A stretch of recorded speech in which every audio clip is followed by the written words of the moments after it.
Morning guys, it's Friday, yay! It's the 5th of October, payday for those of us that are weekly. Not that mine ever lasts very long. I have loads of kids and and the luxuries of life, i.e. cars and stuff like so. But I'm not complaining, I'm happy with my life. I don't need money, as long as we've got enough to get by, I'm happy with that. So, addiction guys. So, I'm going to dive into this quite heavily today. The reason being is I've been in talks with schools and with a football club with regards to the effects of drugs, the effects of addiction, and the impact it has on families. Ask yourself a question: how many of you addicts or drug users? Because you don't have to be a drug user, by the way, to have an addiction. It can be the gym, it can be cars, it can be gambling, it can be food, it can be anything like that. So let's clarify that first. I don't want anyone thinking I'm an addict, right?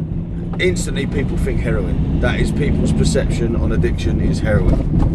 Bullshit. There's so many different forms of addiction, right? And I've only touched on it, but you know if you're an addict or not. You know if you wake up from one day to the next wondering when you're going to get your next fix. Like I said, doesn't have to be drugs, doesn't have to be the gym, it doesn't have to be food. If you have an addiction, something that you look forward to as part of your day-to-day life that you struggle to go without, that's an addiction. All right, so let's just clarify that firstly. So, impact on families. I know from my own experiences, it takes a certain kind of strength, believe it or not, to have an addiction. An addiction that affects families, an addiction that affects your loved ones, an addiction that impacts you and your whole life. To know that, I mean, like with me, let's put it in my example, it was cocaine, right? Everyone that knows me knows that. You guys are going to get the story day by day now. You're going to get more, you're going to learn more about me, more about my issues, and more about my addiction and how I've overcome it, okay?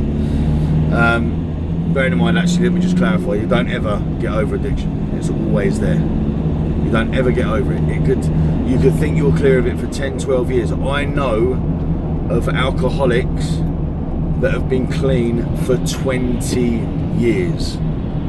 They had one drink and they've gone right back to square one. So let's just clarify that as well. Addiction never goes.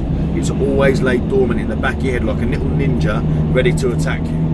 And that's why day by day, that's why you don't think about, oh, I'm going to go 20 years without doing my drug, without having that bit of food that I don't need, without going to the gym. Not that I'm saying don't go to the gym, but you understand what I mean by that. Don't go in excess to the gym. Do it day by day. Go, right, Friday, I'm not going to do a line. Friday, I'm not going to smoke that joint. Friday, I'm going to have a day off the gym. Friday, do I really need that McDonald's breakfast? Yeah, it's Fatty Friday, but do I really, really need it? No, I don't. And then do the same on Saturday. And then do the same on Sunday. Take each day as it comes. Give yourself the best chance of success by taking away the pressures of success. So what I mean by that is, if you think, right, it's good to have goals, right? It is good to have goals. And it's good to go to maybe at some point think, oh, do you know what I mean? It'd be such a big achievement when I get to a year without doing gear. When I get to a year without eating the shit I needed to eat. But do it stage by stage. Let's look at it like a ladder. You've got the bottom step of a ladder and you've got a 12-step ladder. And at the top of that 12 steps is your year. So each one of those steps is a month. And then within each of those steps that are a month, there's another 30 steps in between. Or each month has its own amount of days, you know that, 28, 30, 31. So whatever month it is, it has that amount of steps in between that bottom step and that next step. Yeah? So you've got 12 steps to the ladder for the year, but in between each step you have another between 28 and and 31 steps. So that now has gone from a really big tall picture right the way up to the sky, it almost feels like, to, God, I've only got to go that much. That's easy, right? It's a lot easier than look. It's like standing in front of Snowdon going, wow, or in front of Mount Everest going, wow. You take each foot as it comes. I'm at 1,000 feet, brilliant. I'm at 1,200. I don't know how high Snowdon is. I don't know how high Everest is. I know they're bloody high, but what I'm saying is, do you think they go, right, I'm at the top, I'm looking at the top, I'm looking at the peak, I'm trying to get to the peak, I'm trying to get to the peak? They're not, because as they get near the top, near the success, near the freedom, near the brink of immense pride, they can barely breathe. They're struggling for each breath, and that's then when it comes into the fact of, is it as important as breathing to you? And if it is as important as breathing, you're going to walk through that breathing, you're going to adjust your breathing to make sure you can get to the top of that mountain. So anyway, so we've gone back to this ladder. Okay, I'm going off a bit because I get a bit excited with things like this. So we'll go back to this ladder. So today is the 5th of October. So we've already done 5 steps of the 31 steps we have in October. Already 5 days done. Already 5 steps done. Before you know it, it'll be Halloween and you'll be stepping straight up into November and you've taken that great big jump. But you haven't taken a big jump because you've done it in stages. So that's, you know, every single step you take, be proud of yourself. But right, I went off a bit there because I don't want everyone just to think that I'm giving negatives out. It's not about that. I'm giving reality checks, but I'm also letting you see the success you can have within yourself, and that you can give your family and loved ones that go along this journey with you. Because let me tell you something, guys, any addiction, there are some people, unfortunately, out there, whoa, there are some people out there, unfortunately, that don't really have any loved ones, that don't really have anyone to care for them, that they don't really feel close to. It's not always within their control. Sometimes it can be the addiction's got the better of them and they've lost everyone that they love. But let me give you an example there. I had a very good friend of mine called Lou. As well, he is still a good friend of mine, but he shut himself away from me. He completely blocked me off, and I could never understand why. I was angry at him. We were best mates. He was best man at my wedding, I was best man at his wedding. I was really, really angry and I couldn't work out why. Until I started to work on me. And when I started to work on me and work and look at the effects of what I've done and how that's affected other people, it started to dawn on me, wow, actually Lou done the best thing possible. Because when you're an addict, when this overtakes your life, your being, your every single breath of your day, you're not you. You're an addict. It's as simple as that. You're not you. You is in here. An addiction runs from here. Your head goes, must get it, must get it, must get it, must get it, must get it. And you go, no, I've got to go to work. No, fuck work, we've got some money, let's go and get it, let's go and get it. So why do you think so many people that get paid on a Friday, the bosses have stopped paying them at 12 o'clock midnight Thursday going into Friday, because 80% of workforces don't end up getting anyone in on a Friday because they go out and either get pissed up, charlied up or whatever on the night before. And I can see that because I've witnessed it and I've done it. I've still gone into work the next day, but I've done the gear. So I can sit, and I've seen other people not turn in. And that obviously affects businesses. But then you'll get the addicts going, I can't fucking believe he hasn't paid me, wah. Why can't you believe that? You didn't turn in last Friday. Why can't you believe that? What is difficult for you to understand? He's actually done you a favour because A, he stopped you from doing gear on the Thursday. B, he's kept you an extra day's money because you're working on the Friday. And C, he's securing your job because they're not going to put up with that for long. So in actual fact, you'll bitch about your boss not paying you at 12 o'clock on a Thursday. The motherfucker's done you a favour. I'm sorry, I shouldn't swear. I'm going to try and not let swearing on the other, just get passionate with it. But this is my YouTube page. So if you don't like the swearing, you don't have to listen to it, but I get really passionate with this stuff. So yeah. But anyway, effects on family. Now, I've just listened to an Ed Sheeran song, and I think it's called The Shape. All I can hear the words is, "You're an angel in the shape of my mum." Now you think about that. How many times has your mum, your dad, your missus, your nan, a brother, a friend that may as well be a brother or is better for you than a brother, how many times have they had the chat with you? How many times have they tried to show you right from wrong? How many times have they told you you're a prick and why are you doing this? You're going to lose everything. How many times have you rung them and they haven't answered the phone because they know you want to borrow money? How many times have you rung them because you're in a dark place and you need that one person to talk to, but because you've rung them for money, they think you're ringing for money, so they blank you off, and that time you're not? How many times have you sat there and thought, I can't do this no more, I can't keep hurting the ones I love? And you have these suicidal thoughts, or you think, you know, if I jump out in front of a car, if I jump out in front of a train, it will take the pain away from me, it will stop them from hurting. How many times have you had any sort of situation like this? You've been sat there with the drugs going, oh, it's all right, they expect me to do it, so I'm doing it because then at least then they know what I'm going to be doing. How many times have you said, well, it's the only regularity they have in their life, they know that on a Thursday, Friday and Saturday I'm going to be doing gear? Bullshit to all of that. It's a fucking excuse. Sorry, I need my morning coffee. It's an excuse. It's always been an excuse to go and get gear, to go and eat that chocolate bar, to go and get pissed.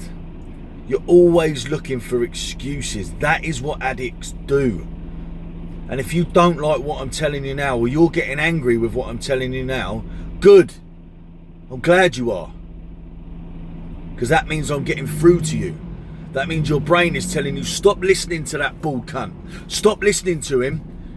Because if you carry on listening to him, he's the one that's going to try and change you. And I'm not having you change. I'm not having you going to be a normal person. Go back to your family on a Thursday, Friday and Saturday. Have a lovely family meal with your family on a Sunday where everyone's happy. No one's pissed off at you. Good. I'm glad your brain's not liking that. But ask yourself, how long are you going to allow your brain to fight you before you start feeling what is right? Because you know you shouldn't be doing this. You know it only causes devastation. And if you've got kids like I've got kids, you know that being a dad is not shoving gear up your nose like I did. It's not going and getting pissed and coming back and telling the kids when you're pissed you really love them. Or when you've had a night on the gear, coming back the next day and telling your kids, I'm so sorry, it won't happen again, it won't. I've been there, and I'm not proud of that fact.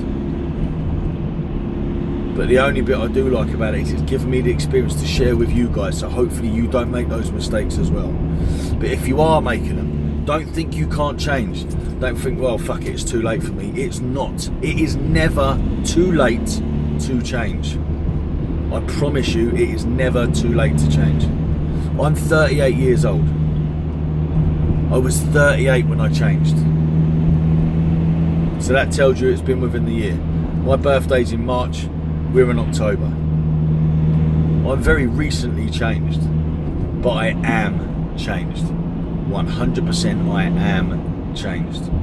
The addiction will always be there, guys. Let's not try and sugarcoat this. The addiction will always be there. So then what I've done, I've taken myself out of those circles.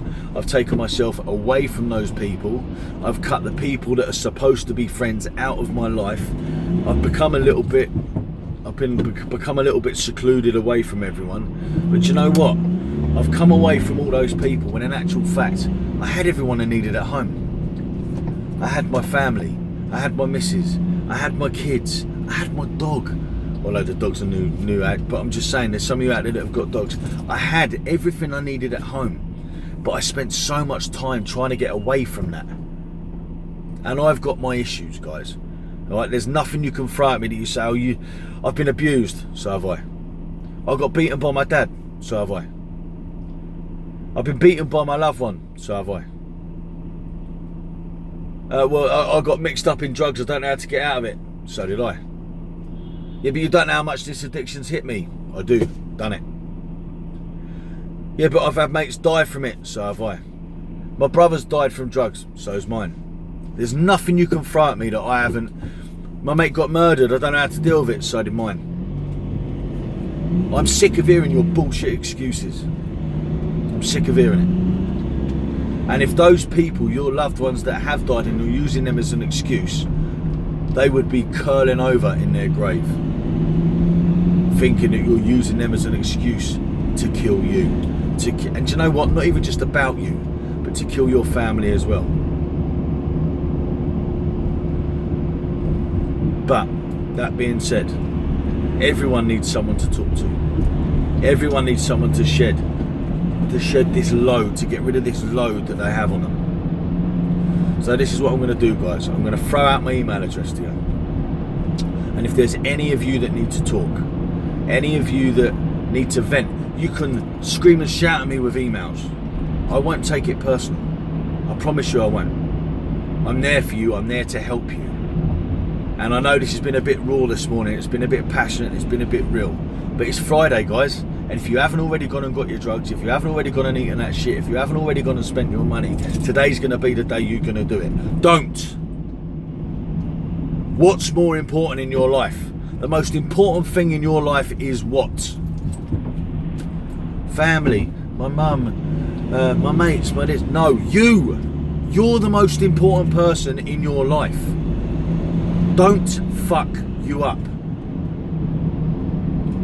So, guys, on that note, right, and I am going to apologise for the swearing actually, because there are going to be younger people that are going to listen to this. But I'm not one of these that I've got all the qualifications on paper. I've not got all of this sort of stuff. But what I have got is real experiences. And I'm sorry, but sometimes you need to say it as it is. I'm sick of people covering stuff up. Oh well, my son can't hear it like that, my daughter can't hear it like that. Well, guess what? Your daughter and your son need to hear it like that, because if they don't, you're going to seal their fate, potentially. Hopefully not, God forbid, hopefully not. But you could seal their fate by wrapping them up in cotton wool. The world's not that scary place.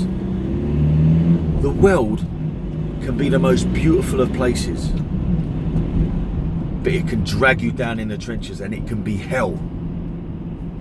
Let your kids decide what they want. Let them hear both sides of this coin. It's not a one-sided coin. It's not life is good, life is good, life is good. Life can be shit. Life can throw some real curveballs your way.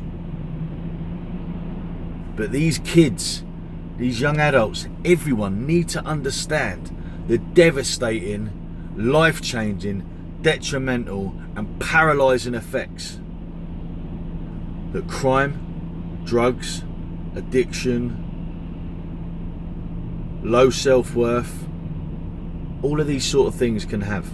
I call it the darkness, and it can be caused several different ways, loads of different ways. I've got a chart actually, I'll put it up later on, but I call that the darkness. But let them know about the darkness, and your kids, unfortunately for you, but fortunately for them, they get to make their own choices in life. Don't make your kids be what you want them to be, because believe you me, they won't. At one point or another, they're going to grow up, they're going to grow a pair of bollocks, and they're going to do what they want to do regardless of what you think. And don't make it too easy for your kids either. Silly little things like, John, go and get your shoes on, mate. I don't know where my shoes are. Go and get the shoes from. No, what are you doing? They're 14 years old. Let them find their own shoes. And I know it's really hard for you mums, because the dads tend to be a little bit harder, and it's not a sexist thing, it's a fact. I know that firsthand from my mum. But you're not helping your kids by wrapping them up. You're not helping your kids by going and getting fit. And I go through this with my missus all the time. My stepson Kai, I love him to pieces, but I toughen him up hard.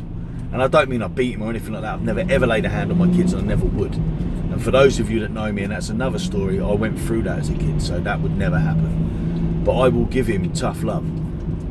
I don't know where my shirt is, go find it. I don't know where my shirt is, go find it. I don't know where Kai, you put it away, you go find it. We are not your slaves. We're here to nurture you, to love you, to guide you, but we are not your slaves. Go get it yourself. You put it away. You know where it is. I don't even know where it is because you put it away. Go get it yourself. But it's the same with this whole drug side, crime side, gun crime, acid attacks, weed, all these sorts of things that are in day-to-day life of kids. You've got to allow someone like me to open their eyes. You've got to. Because otherwise, you've got them like Pinocchio, and eventually those strings are going to snap. So anyway, guys, those of you that are struggling with addiction today, it's been a hard session, but you've done really well. If you've got to the end, I'm really, really proud of you, and I mean that, I'm very, very proud of you. But today, if you go to the pub, if your mates go, oh, you're coming to the pub, because let's face it, 9 out of 10 things tend to be where you meet out with others. Think of something else you can do. Think of something else you can do, and I promise you, if you can get through this weekend and get to Monday and you haven't spent what you normally spent, or you haven't done what you normally done, the sense of pride you will have Monday, the more money you'll have in your pocket, the happier everyone will be around you, will be so worth it that you'll think, why the hell did I do this in the first place? I promise you. I absolutely promise you.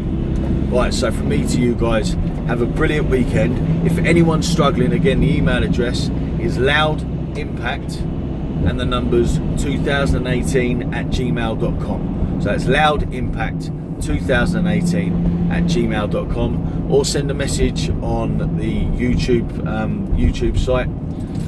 What I will do, guys, when I start to get rapport with people, I will start handing out my number with regards to aiding them. So if they're having a difficult time, they can give me a ring and I can try and convince them not to do it, or not convince them not to do it, let them know the reasons why not to do it, or just to listen. You want to scream and shout at me and stuff like that, but that's going to be in the future. I'm going to get a separate number for that so I know what's coming in. But for now, guys, my emails are on. I do work during the day at the minute. It's not going to be forever. This isn't my forever job. My forever job is helping you guys. But yeah, I will get back to you, I promise. So happy Friday. Peace out.